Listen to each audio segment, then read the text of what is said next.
पहुंच गए, ओटीपी बताना है। लिखिए ओटीपी 80।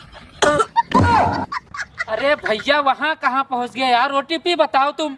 इधर उधर छटक रहे हो, इधर आओ। लास्ट अंक बताओ।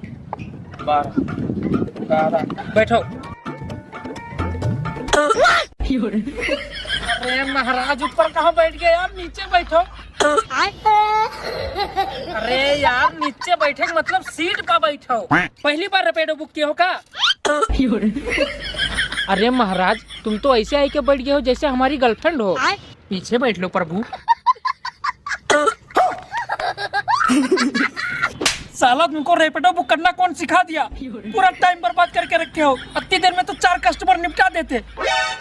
बैठ लो सही से यार। कौन है ये लोग? अच्छा ठीक है भैया, गुस्सा मत होइए, बैठ रहे हैं।